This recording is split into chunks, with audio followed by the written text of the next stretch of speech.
Ireland के लहराते खेतों पर धुंध छाई हुई है, जैसे छायाएं चुपचाप झाड़ियों के बीच से गुजरती हैं। एक अकेला IRA फ्लाइंग कॉलम देहात में रास्ता बनाता है। उनके जूते गीली जमीन पर दबे हुए हैं, बंदूकें कंधे पर टंगी हैं और आंखें सतर्क हैं। दूर से चर्च की घंटियां समय के बीतने का संकेत देती हैं। चिमनियों से धीरे धीरे धुआं उठ रहा है, लेकिन बंद दरवाजों के पीछे एक अलग तरह का तनाव पनप रहा है। शहरों और गांवों में रॉयल आयरिश कॉन्स्टेबलरी की बैरकों पर सतर्क पहरा है। पहरेदार चहलकदमी कर रहे हैं, बंदूकें तैयार है। यह एक ऐसे राज्य का प्रतीक है जो मौजूद भी है और विवादित भी। संकरी पत्थर की पुलियों पर ब्रिटिश ट्रक खड़खड़ाते और घरघराते हुए चलते हैं। उनके इंजन की आवाजें नदी घाटियों में गूंजती हैं। उनमें बैठे वर्दीधारी सैनिक लगातार सत्ता और कब्जे की याद दिलाते हैं। इसी बीच डबलिन के भीड़-भाड़ वाले हॉलों में राजनेता बहस और मोलभाव करते हैं। माहौल उन फैसलों के बोझ से भारी है जो एक राष्ट्र की तकदीर तय करेंगे, क्योंकि जोशीली आवाजें वफादारी के मायने, आजादी की कीमत और एक अभी तक अधूरी द्वीप की कल्पना पर टकराती है। इस तनावपूर्ण माहौल में यहां हर कदम खतरनाक हो सकता है। हर चुनाव अपने साथ परिणाम लेकर आता है। संघर्ष केवल युद्ध के मैदान तक सीमित नहीं है। यह सड़कों, घरों और यहां तक कि उन लोगों के मन में भी समा जाता है जो इसे देखते हैं। दोनों पक्ष, ब्रिटिश क्राउन फोर्सेस और आयरिश क्रांतिकारी, हिंसा, डराने धमकाने और बदले की कार्रवाई करते हैं। पूरे समुदाय इन टकरावों के निशान अपने ऊपर लिए हुए है और बहादुरी, डर और नुकसान की कहानियां सामूहिक स्मृति में दर्ज हो गई है। इनमें से कुछ कार्रवाइयों का जश्न मनाया जाता है, जबकि कुछ की निंदा की जाती है। फिर भी लगभग सभी विषय बहस और विचार का हिस्सा बने रहते हैं और उनकी गूंज एक सदी बाद भी सुनाई देती है। 1919 से 1923 तक के वर्ष विरोधाभासों का अध्ययन है। एक ही भूभाग पर दो जुड़े हुए लेकिन अलग अलग युद्ध चल रहे थे। पहला स्वतंत्रता के लिए संघर्ष था, जिसमें गुरिल्ला समूह एक साम्राज्य की ताकत को चुनौती दे रहे थे। हर झड़प स्वशासन के सपने को और करीब ला रही थी, लेकिन इसकी भारी मानवीय कीमत भी चुकानी पड़ रही थी। दूसरा युद्ध इस बात को लेकर था कि स्वतंत्रता का अर्थ क्या होना चाहिए, जिसमें पूर्व साथी एक दूसरे के खिलाफ हो गए थे और वफादारी, सिद्धांत और नवगठित राज्य के भविष्य जैसे सवालों के साथ समाज की बुनियाद को ही झकझोर दिया गया था। इन वर्षों में आयरलैंड एक ऐसा राष्ट्र था जो आशा और हिंसा, एकता और विभाजन के बीच फंसा हुआ था। एक ऐसी भूमि जिसे उसके संघर्षों ने उतना ही परिभाषित किया जितना उसके लोगों ने। हमारे साथ जुड़िए, आज हम आयरलैंड की कठिन संघर्षों से मिली स्वतंत्रता की कहानी जानेंगे। वॉर्स ऑफ द वर्ल्ड में आपका स्वागत है।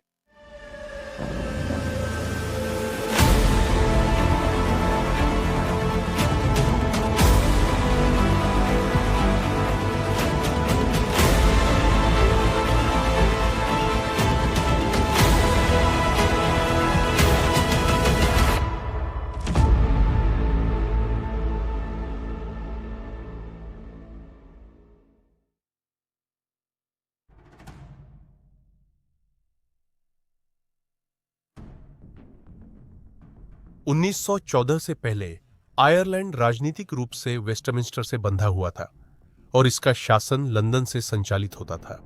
फिर भी राजनीतिक तनाव बढ़ रहा था कि आयरिश संसदीय पार्टी जॉन रेडमंड के नेतृत्व में दशकों से होम रूल के लिए प्रयास कर रही थी, जो यूनाइटेड किंगडम के भीतर सीमित स्वरूप की स्वशासन व्यवस्था थी। 1914 की गर्मियों तक आयरलैंड सरकार अधिनियम, जिसे थर्ड होम रूल बिल के नाम से जाना जाता है, पारित हो चुका था और आयरलैंड डबलिन में अपनी खुद की संसद पाने के कगार पर था। लेकिन इस कदम का आयरलैंड के उत्तर में अल्स्टर में कड़ा विरोध हुआ, जहां प्रोटेस्टेंट और यूनियनिस्ट बहुमत को डर था कि एक कैथोलिक राष्ट्रवादी संसद उन पर हावी हो जाएगी। उनका विरोध सिर्फ भाषणों या याचिकाओं तक ही सीमित नहीं था। 1912 में लगभग 5 लाख लोगों ने अल्स्टर संधि पर हस्ताक्षर कर किसी भी तरीके से होम रूल का विरोध करने की शपथ ली थी। अगले साल अल्स्टर वॉलंटियर फोर्स का गठन हुआ, जो एक अर्धसैनिक संगठन था जिसके सदस्य खुलेआम अभ्यास करते थे। 1914 में यूवीएफ ने सफलतापूर्वक 24,000 से अधिक राइफलें और लाखों गोलियां अल्स्टर में तस्करी करवाई, जिसे लाहन गनर्निंग ऑपरेशन के नाम से जाना गया। राष्ट्रवादी भी उसी तरह प्रतिक्रिया देते हुए आयरिश वॉलंटियर्स का गठन करेंगे, जो यह सुनिश्चित करने के लिए दृढ़ थे कि होम रूल लागू हो। ऐसा लग रहा था कि आयरलैंड आंतरिक संघर्ष के कगार पर है, लेकिन इससे पहले कि कोई टकराव हो पाता, अगस्त 1914 में प्रथम विश्व युद्ध के शुरू होने से राजनीतिक परिदृश्य अचानक बदल गया। होम रूल युद्ध के दौरान टाल दी गई, लेकिन रेडमंड ने आयरिश स्वयंसेवकों से ब्रिटेन के युद्ध प्रयास का समर्थन करने को कहा, यह सोचकर कि युद्ध में वफादारी करने पर शांति के समय स्वशासन मिलेगा। स्वयंसेवक हथियार उठाने की अपील पर बंट गए थे। जो लोग रेडमंड का अनुसरण करते थे वे नेशनल वॉलंटियर्स बन गए, जबकि अल्पसंख्यक ने आयरिश वॉलंटियर्स नाम बनाए रखा और अपना ध्यान आयरलैंड की स्वायत्तता पर केंद्रित रखा।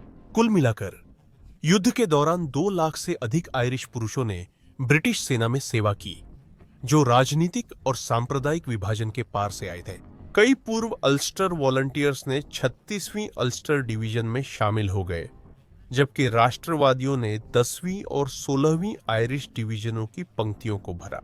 उनकी सेवा ने इन पुरुषों को युद्ध के बड़े अभियानों के मारकाट वाले मैदानों तक पहुंचा दिया। 1915 में 10वीं आयरिश डिवीजन गैलीपोली में उतरी, जहां उन्होंने न केवल ओटोमन की मजबूत स्थितियों से, बल्कि बुखार, बीमारी और झुलसा देने वाली गर्मी से भी लड़ाई लड़ी। 1 साल बाद 1 जुलाई 1916 को सोम युद्ध क्षेत्र ब्रिटिश सेनाओं के लिए विनाश का केंद्र बन गया, जिसे ब्रिटिश सैन्य इतिहास का सबसे खूनी दिन कहा जाता है। अपनी ओर से 36वीं अल्स्टर डिवीजन भी इस खूनी संघर्ष में फंस गई और श्वाबेन रिडाउट पर हमले में उन्हें भारी नुकसान उठाना पड़ा।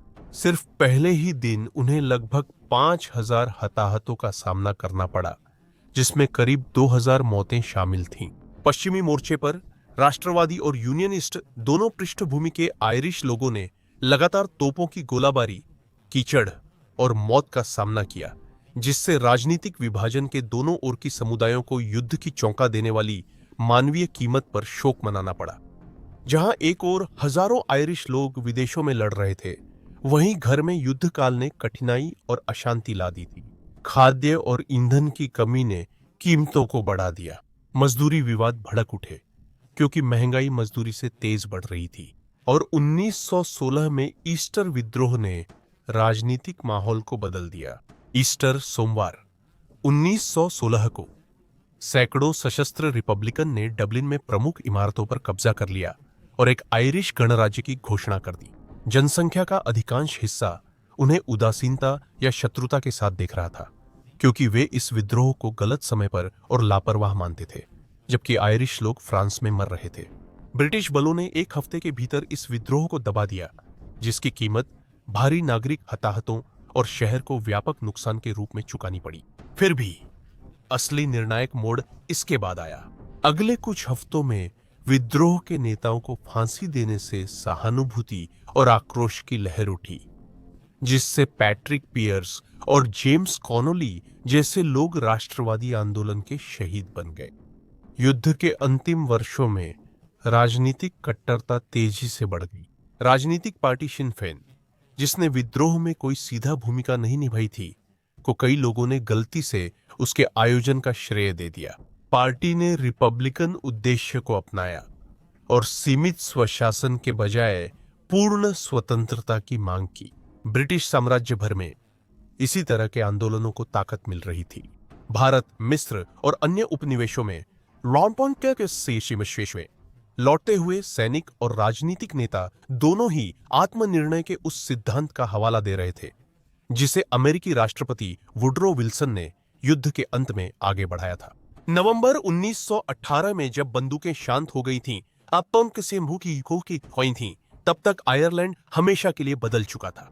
दसियों हजार आयरिश सैनिक घर लौट चुके थे, अक्सर घायल, बेरोजगार और अपने शहीद साथियों का शोक मनाते हुए, या फिर एक अनिश्चित भविष्य का सामना करते हुए। पूरे देश में युद्ध ने अपनी छाप छोड़ दी थी। आर्थिक कठिनाई, भोजन की कमी और नुकसान से जख्मी समुदाय। कई लोग वेस्टमिंस्टर से निराश महसूस कर रहे थे। उन्होंने एक ऐसे ताज के लिए लड़ाई लड़ी और जान दी जो दूर और उदासीन लगता था। इस निराशा के माहौल के बीच एक तरह की उम्मीद की भावना छा गई, जैसे आयरलैंड खुद अपनी सांसें रोक कर बैठा हो, बदलाव की चिंगारियां धीरे धीरे सुलग रही हों, भड़कने के लिए तैयार।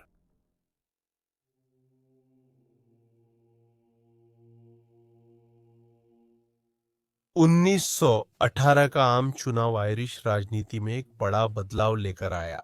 पहले विश्व युद्ध के बाद हुए इस चुनाव में सिन फेन ने ब्रिटिश संसद में आयरलैंड की 105 में से 73 सीटें जीत लीं।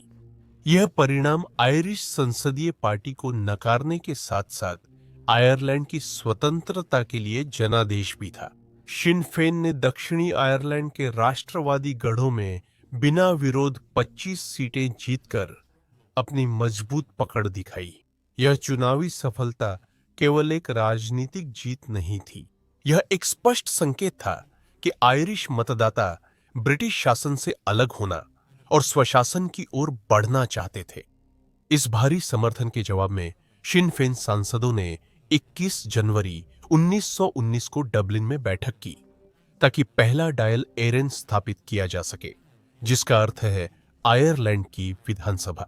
यह क्रांतिकारी नई संसद फिर आयरलैंड की स्वतंत्रता की घोषणा करेगी, जिससे ब्रिटिश प्रशासन के समानांतर एक सरकार प्रभावी रूप से बनाई जाएगी।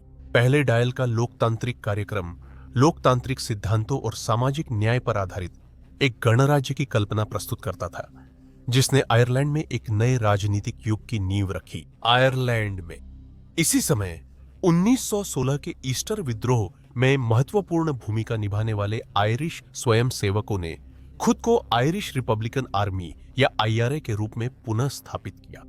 काहिल ब्रेवर और माइकल कॉलिंस जैसे नेताओं के नेतृत्व में आईआरए ने सशस्त्र प्रतिरोध के लिए एक अधिक संगठित और रणनीतिक दृष्टिकोण अपनाया। उनका लक्ष्य स्पष्ट था, ब्रिटिश सत्ता को गुरिल्ला युद्ध के माध्यम से चुनौती देना और जमीन पर आयरिश संप्रभुता स्थापित करना। वॉलंटियर्स का पुनर्गठन आईआरए में होने से निष्क्रिय प्रतिरोध से सक्रिय विद्रोह की ओर बदलाव हुआ, जिसने स्वतंत्रता संग्राम को परिभाषित करने वाले सशस्त्र संघर्ष की नींव रखी।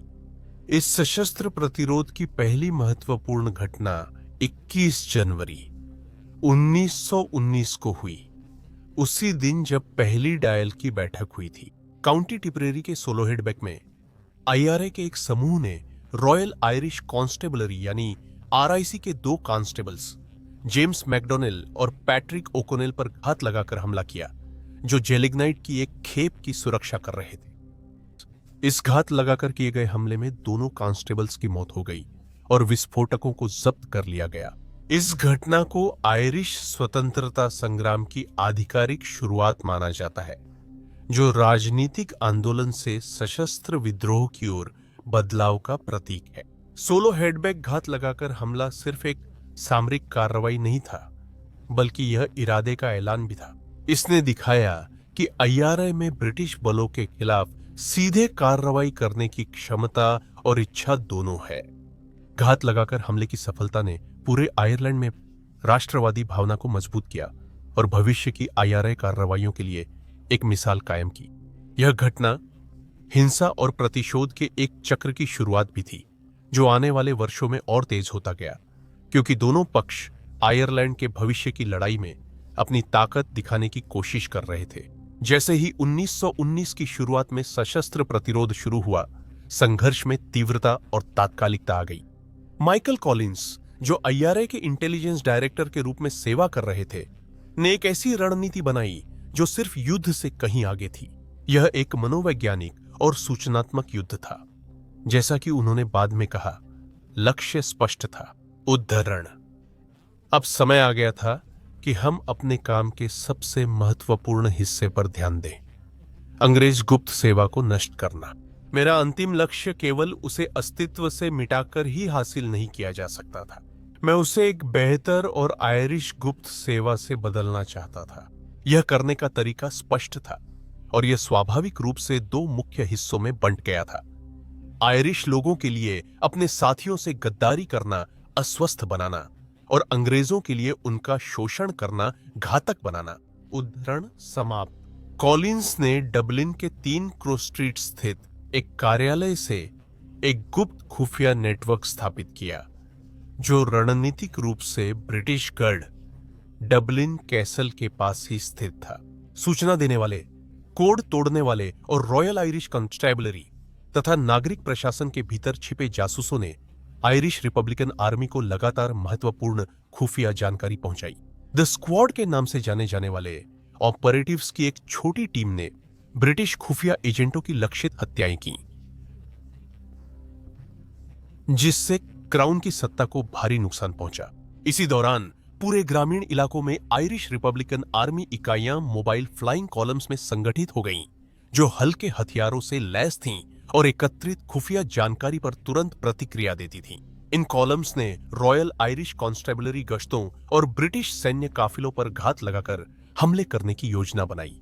वे तेजी से वार करते और फिर मदद आने से पहले ही गायब हो जाते।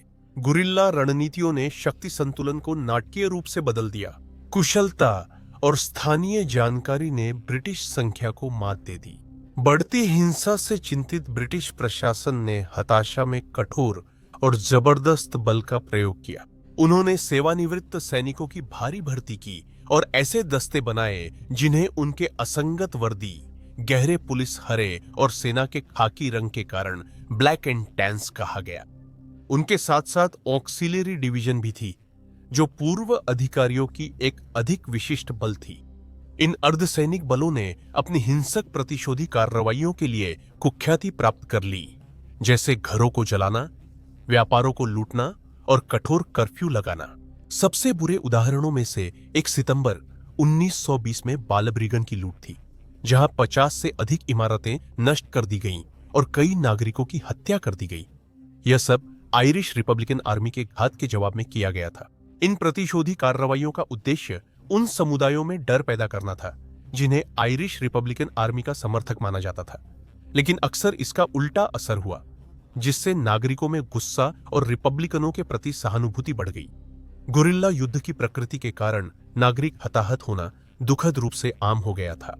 आयरिश रिपब्लिकन आर्मी के सदस्य साधारण कपड़े पहनते थे और गांवों तथा कस्बों में घुल मिल जाते थे। इससे क्राउन बलों के लिए लड़ाकों और गैर लड़ाकों में फर्क करना मुश्किल हो गया था और अक्सर नागरिकों को संदेह के आधार पर निशाना बनाया जाता था, न कि निश्चितता के आधार पर। हमले और जवाबी हमले का यह चक्र 1920 के अंत में एक हिंसक चरम पर पहुंच गया। 21 नवंबर की सुबह कॉलिंस की टीम ने डबलिन में ब्रिटिश खुफिया अधिकारियों के एक नेटवर्क के खिलाफ समन्वित हत्याएं की। 15 लोगों को उनके घरों या ठहरने की जगहों पर मार दिया गया, जिससे काहिरा गैंग के नाम से जानी जाने वाली इकाई को भारी नुकसान पहुंचा। आईआरए ने इन हमलों की योजना डबलिन और टिपरेरी के बीच गैलिक फुटबॉल मैच के साथ बनाई थी, ताकि बड़ी भीड़ का फायदा उठाकर वे आसानी से भाग सकें और गायब हो सकें।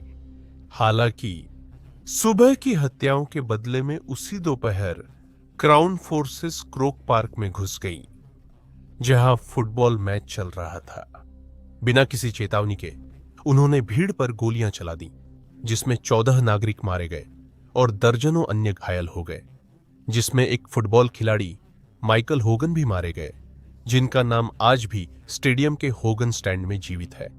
ब्लडी संडे, जैसा कि उस दिन को जाना जाने लगा, संघर्ष की बर्बरता और लड़ाकों तथा आम नागरिकों के बीच लगातार धुंधली होती सीमाओं का प्रतीक बन गया। यह रॉयल आयरिश कॉन्स्टेबलरी या उन सहायक बलों द्वारा किया गया पूर्व नियोजित हमला नहीं था जिन्होंने इसमें भाग लिया था। यह हमला सामूहिक सजा और डराने धमकाने के रूप में किया गया प्रतीत होता है, जिसमें सुबह की हत्याओं के जवाब में आम नागरिकों को निशाना बनाया गया, न कि सीधे आयरिश रिपब्लिकन आर्मी के कार्यकर्ताओं पर हमला किया गया। व्यवहार में यह आतंक का एक कृत्य था, जिसका उद्देश्य आगे आयरिश रिपब्लिकन आर्मी की कार्रवाइयों को रोकना था। हालांकि इसमें बिना हथियार वाले आम नागरिकों को अंधाधुंध मार डाला और घायल किया गया। सिर्फ कुछ दिनों बाद एक और झड़प ने आग में और घी डाल दिया। नवंबर के अंत में टॉम बेरी ने काउंटी कॉर्क के किलमाइकल में आयरिश रिपब्लिकन आर्मी के एक फ्लाइंग कॉलम का नेतृत्व करते हुए घात लगाई। संख्या में कम और साधनों की कमी के बावजूद उनके आदमियों ने फिर भी सहायक बलों पर जबरदस्त हार थोप दी, जिसमें दर्जन भर से ज्यादा को मार गिराया। इस जीत को इस बात का सबूत माना गया कि ब्रिटिश सेना अजेय नहीं है। फिर भी परिणाम उतना ही नहीं भयावह था।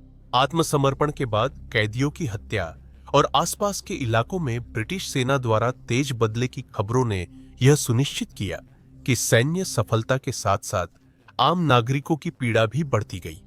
1920 के अंत तक इस संघर्ष ने लड़ाकों और आम नागरिकों के बीच की सीमाओं को धुंधला कर दिया था। ग्रामीण और शहरी दोनों क्षेत्रों को घात, बदले और पीड़ा के एक चक्र ने घेर लिया था। आम नागरिकों को उनके विश्वासों की परवाह किए बिना राजनीतिक स्थिति में धकेला गया। वे सशस्त्र प्रतिरोध और सामूहिक सजा के बीच फंसे थे। यह युद्ध अब केवल क्षेत्र के लिए नहीं, बल्कि रोजमर्रा के आयरलैंड की आत्मा के लिए भी लड़ाई बन चुका था।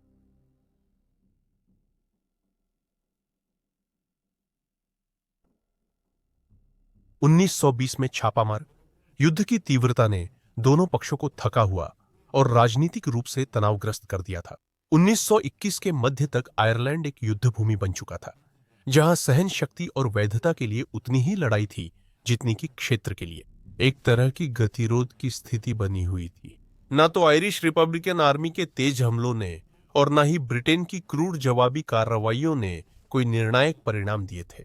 ब्रिटेन में जनमत इस संघर्ष के प्रति लगातार आलोचनात्मक होता गया, जिससे बातचीत के लिए बढ़ती हुई प्रेरणा मिली। 11 जुलाई 1921 को एक युद्ध विराम लागू हुआ, जिसने एक अस्थायी विराम का संकेत दिया।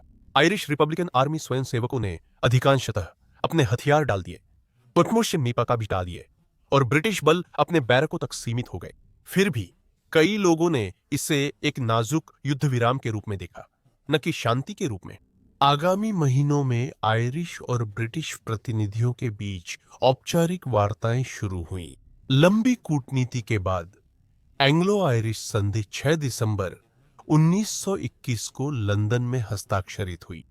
इस संधि के अनुसार आयरलैंड आयरिश फ्री स्टेट बनेगा, जो ब्रिटिश साम्राज्य में कनाडा या ऑस्ट्रेलिया की तरह स्वशासी डोमिनियन होगा। हालांकि क्राउन सैनिक देश के अधिकांश हिस्सों से हट गए, लेकिन संधि के तहत ब्रिटिश सम्राट को राज्य प्रमुख के रूप में निष्ठा की शपथ लेना अनिवार्य था। इसने यूनाइटेड किंगडम के भीतर उत्तरी आयरलैंड की स्थिति को भी बरकरार रखा। साथ ही सटीक सीमा निर्धारित करने के लिए एक सीमा आयोग की मांग की। संधि की शर्तों ने हालांकि स्वायत्तता दी, लेकिन रिपब्लिकन की आकांक्षाओं को पूरा नहीं किया। डोमिनियन स्थिति और शपथ विशेष रूप से विवादास्पद थीं, जिससे तीव्र बहस छिड़ गई। जैसा कि इमोन डी वलेरा, जो एक प्रमुख आयरिश समर्थक राजनीतिक व्यक्ति थे, और उनके सहयोगियों ने तर्क दिया, इन प्रावधानों ने उस गणराज्य के साथ विश्वासघात किया जिसे 1916 में घोषित किया गया था। राष्ट्रवादी आंदोलन के भीतर उत्पन्न हुए इस विभाजन ने वैचारिक दरारों को और गहरा कर दिया, जिससे आगे के संघर्ष की नींव पड़ी। संघर्ष विराम और संधि ने ब्रिटेन के साथ खुले संघर्ष को रोक दिया, लेकिन उन्होंने आयरलैंड को विभाजित छोड़ दिया। जो कुछ लोगों के लिए स्वतंत्रता का जन्म था, वही दूसरों के लिए गणराज्य के साथ विश्वासघात था। जैसे ही खुशी और कड़वाहट आपस में मिली, उस नाजुक एकता में दरार पड़ने लगी जिसने संघर्ष को जीवित रखा था और आयरलैंड को एक नए और अधिक कड़वे संघर्ष की ओर ले गई। अब लड़ाई साम्राज्य से नहीं, अपने ही लोगों में थी। जनता। जनवरी 1922 में संधि की पुष्टि के साथ डायल एरन में 64 बनाम 57 के करीबी वोट से सीन फेन और IRA वैचारिक मतभेदों के कारण विभाजित हो गए। माइकल कॉलिंस और आर्थर ग्रिफिथ के समर्थकों ने संधि को एक व्यावहारिक कदम, अधिराज्य का दर्जा और ब्रिटेन के साथ खुले युद्ध का अंत मानकर स्वीकार किया, जबकि कट्टरपंथी रिपब्लिकन, जिनका नेतृत्व इमोन डी वलेरा और लियम लिंच कर रहे थे, ने इसे ईस्टर राइजिंग के दौरान घोषित आयरिश गणराज्य के साथ विश्वासघात के रूप में देखा। यह वैचारिक विभाजन उस आंदोलन को तोड़ गया जिसने अभी अभी स्वतंत्रता संग्राम जीता था। दोनों गुटों के बीच तनाव तेजी और खतरनाक रूप से बढ़ गया। अप्रैल 1922 में लगभग 200 संधि विरोधी आयरिश रिपब्लिकन आर्मी सदस्यों ने डबलिन में 4 कोर्ट्स पर कब्जा कर लिया, जो ब्रिटिश न्यायिक शक्ति का प्रतीकात्मक केंद्र था। उनका उद्देश्य एक बड़ा टकराव भड़काना था, जिससे संधि शासन गिर जाए और एक बार फिर से पूरी तरह से रिपब्लिकन क्रांति शुरू हो सके। उनका कब्जा सोची समझी रणनीति के तहत था और यह उस नाजुक दौर में हुआ जब नया फ्री स्टेट पूरी तरह से सत्ता को मजबूत नहीं कर पाया था। इस बीच दोनों पक्षों ने राजनीतिक और सैन्य रूप से अपनी अपनी चालें चली। जून के चुनावी समझौते, जिसे कॉलिंस और डी वलेरा ने करवाया था, ने सीधे टकराव को टालने की कोशिश की। इसमें संधि के पक्ष और विरोध में खड़े शिन फेन उम्मीदवारों को संयुक्त रूप से खड़ा होने की अनुमति दी गई। उम्मीदवारों का चयन मौजूदा निर्वाचन क्षेत्र के प्रतिनिधित्व के आधार पर हुआ और संधि पर कोई सीधा जनादेश नहीं था, लेकिन अंदरूनी अविश्वास बना रहा। चुनाव ने संधि के पक्ष में ताकत की पुष्टि की, लेकिन विचारधारा की खाई को पाटने के लिए बहुत कम किया। इस बीच देश भर में हथियारों के टकराव बढ़ते गए। सरकारी छावनियां, बैरक और रिपब्लिकन चौकियां संघर्ष का केंद्र बनी।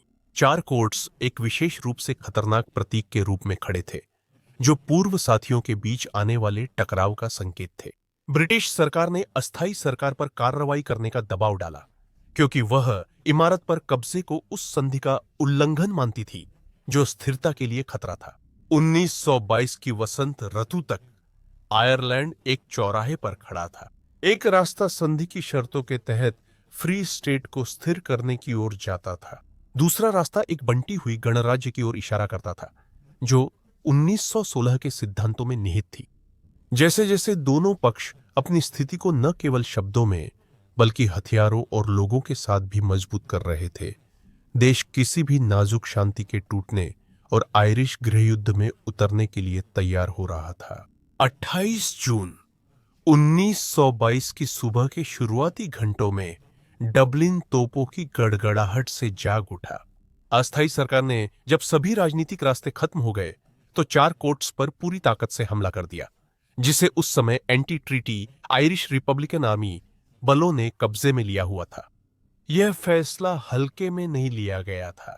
कई हफ्तों तक माइकल कॉलिंस ने ब्रिटिश दबाव का विरोध किया था, क्योंकि वह जानते थे कि पूर्व साथियों पर सशस्त्र हमला आयरलैंड को गृहयुद्ध में धकेल सकता है। लेकिन कट्टरपंथी रिपब्लिकनों द्वारा 4 कोर्ट्स पर कब्जा और प्रो ट्रीटी जनरल जे ओकोनेल का अपहरण करने से माइकल कॉलिंस को मजबूरन कदम उठाना पड़ा। अब ब्रिटिश द्वारा उपलब्ध कराए गए फील्ड गनों के साथ नेशनल आर्मी ने इमारत पर गोलाबारी शुरू कर दी, जिससे इसकी ग्रेनाइट की दीवारें टूट गईं और प्रतीकात्मक रूप से आयरिश क्रांतिकारी आंदोलन की एकता भी टूट गई। डबलिन में लड़ाई लगभग 1 हफ्ते तक चली। 30 जून तक 4 कोर्ट्स खंडहर हो गया था। उसकी सेना पकड़ी गई थी और शहर का अधिकांश हिस्सा फ्री स्टेट के पास था। फिर भी इसकी कीमत सिर्फ सिर्फ शारीरिक नहीं थी। जिस विस्फोट ने पब्लिक रिकॉर्ड्स ऑफिस को नष्ट कर दिया और एक पल में सदियों पुराना आयरिश इतिहास मिटा दिया, वह क्रांतिकारी एकजुटता के विनाश का एक दुखद रूपक बन गया। आगामी हफ्तों में संधि समर्थक फ्री स्टेट ने प्रमुख शहरों और कस्बों पर अपना नियंत्रण मजबूत कर लिया। कॉर्क, लिमरिक और वाटरफोर्ड सभी तेजी से एक के बाद एक फ्री स्टेट के नियंत्रण में आ गए। नेशनल आर्मी, जो बेहतर हथियारों से लैस थी और लगातार अच्छी तरह से प्रशिक्षित हो रही थी, बिखरी हुई और स्थानीय रूप से संगठित संधि विरोधी सेनाओं पर भारी पड़ी। फिर भी राजनीतिक स्थिरता दूर की बात बनी रही। 12 अगस्त 1922 को आयरलैंड की प्रोविजनल गवर्नमेंट के राष्ट्रपति आर्थर ग्रिफिथ का अचानक मस्तिष्क में रक्तस्राव होने से निधन हो गया। फिर सिर्फ 10 दिन बाद माइकल कॉलिंस की काउंटी कॉर्क के बाइल नाबलार में एक घात लगाकर हत्या कर दी गई।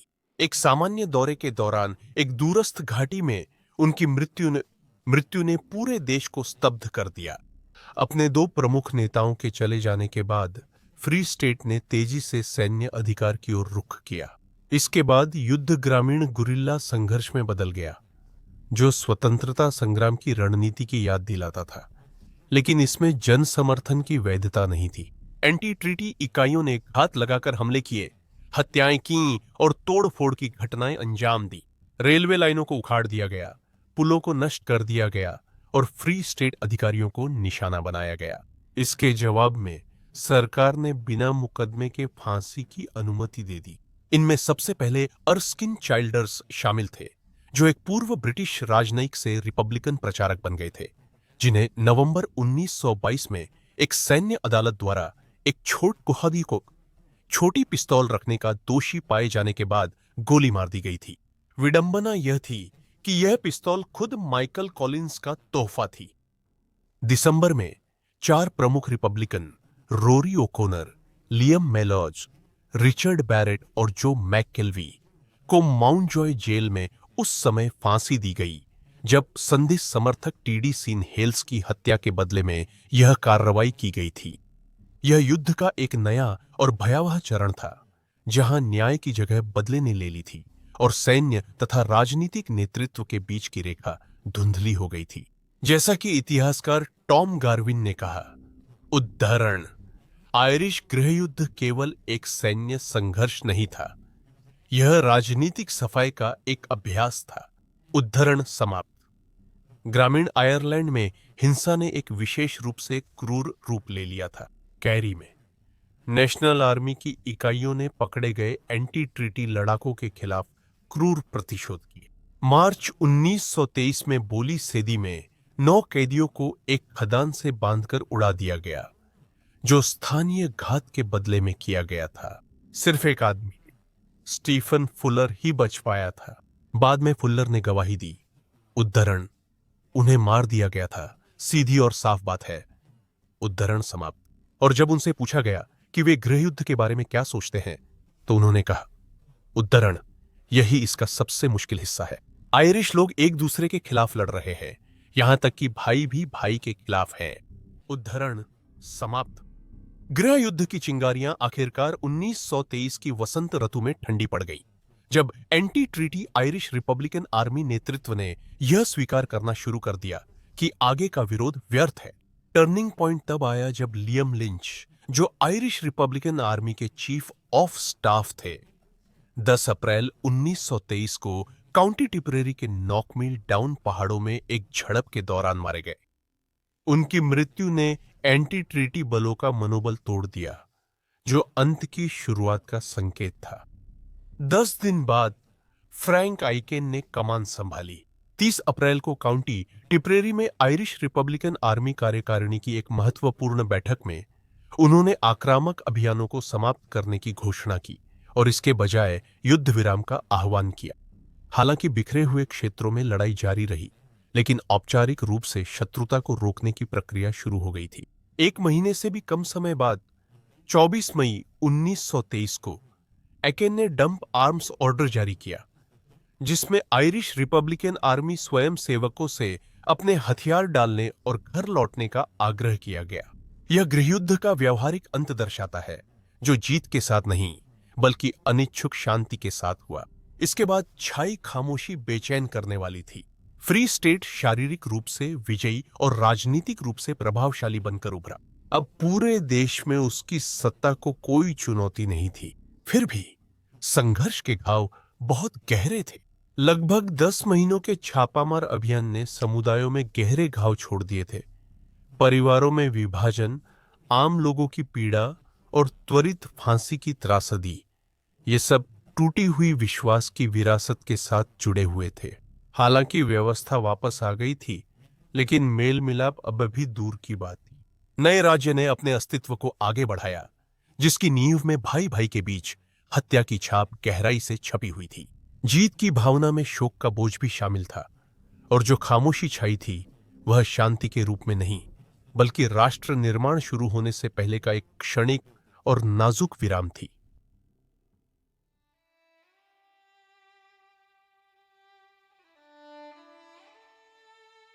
आयरिश गृहयुद्ध ने देश पर गहरा और स्थायी प्रभाव छोड़ा, जिसने पीढ़ियों तक उसकी राजनीतिक स्थिति और सामाजिक विभाजनों को आकार दिया। यह संघर्ष, जो एंग्लो आयरिश संधि पर अलग अलग विचारों से उत्पन्न हुआ था, न केवल आयरलैंड की स्वतंत्रता की दिशा तय करता था, बल्कि उन विभाजनों को भी मजबूत करता था जो उसके भविष्य की दिशा को प्रभावित करते। युद्ध के बाद संधि समर्थक और संधि विरोधी गुट दो प्रमुख राजनीतिक दलों के रूप में मजबूत हो गए। संधि समर्थक पक्ष, जिसका नेतृत्व माइकल कॉलिंस और आर्थर ग्रिफिथ जैसे नेताओं ने किया, कुमन नगेल में विकसित हुआ, जो बाद में फिने गायल बन गया। यह पार्टी खुद को संधि और नवस्थापित आयरिश फ्री स्टेट की रक्षक के रूप में प्रस्तुत करती थी। वारसी की थी और संवैधानिक शासन तथा स्थिरता पर जोर देती थी। दूसरी ओर संधि विरोधी गुट, जिसका नेतृत्व एमोंडी वेलेरा ने किया, ने 1926 में फियाना फेल की स्थापना की। शुरुआत में बहिष्कार की नीति अपनाते हुए फियाना फेल ने अंततः डेल एरन में प्रवेश किया, जो आयरिश राजनीति में एक महत्वपूर्ण बदलाव का संकेत था। फिने गायल और फियाना फेल के बीच प्रतिद्वंद्विता, जो उनके गृहयुद्ध की उत्पत्ति में निहित है, ने 20वीं सदी के अधिकांश समय तक आयरिश राजनीतिक विमर्श को परिभाषित किया और आज भी राजनीतिक परिदृश्य को प्रभावित करती है। आयरलैंड का विभाजन, जो गृह युद्ध का प्रत्यक्ष परिणाम था, ने उत्तरी आयरलैंड को ब्रिटिश शासन के तहत एक अलग इकाई के रूप में स्थापित किया। इस विभाजन ने राजनीतिक और सांप्रदायिक रेखाओं को मजबूत कर दिया, जिसमें प्रोटेस्टेंट बहुल उत्तरी आयरलैंड यूनाइटेड किंगडम के साथ जुड़ा रहा, जबकि कैथोलिक बहुल फ्री स्टेट ने संप्रभुता की दिशा में कदम बढ़ाया। विभाजन ने न केवल द्वीप को भौगोलिक रूप से विभाजित किया, बल्कि असहमति के ऐसे बीज भी बो दिए जो भविष्य में संघर्षों के रूप में सामने आए। विभाजन की विरासत सबसे अधिक स्पष्ट रूप से द ट्रबल्स के दौरान दिखी, जो उत्तरी आयरलैंड में एक हिंसक जातीय राष्ट्रवादी संघर्ष था, जो 1960 के दशक के अंत से 1998 तक चला और जिसने आयरलैंड गणराज्य, इंग्लैंड और यूरोप के कुछ हिस्सों तक भी अपनी पहुंच बना ली। इस विभाजन ने सांप्रदायिक तनाव के लिए उपजाऊ जमीन तैयार कर दी, जिससे व्यापक हिंसा और समुदायों के बीच गहरा अविश्वास पैदा हुआ। आयरलैंड की स्वतंत्रता की लड़ाई, जो गृह युद्ध में समाप्त हुई, ने इसे 20वीं सदी के मध्य में उपनिवेश से अलग होने वाले शुरुआती उदाहरणों में से एक बना दिया। अंततः 1949 में गणराज्य ने पूरी तरह से ब्रिटिश राष्ट्रमंडल छोड़ दिया और वह ऐसा करने वाला एकमात्र देश बना जिसने बाद में फिर से इसमें शामिल नहीं हुआ।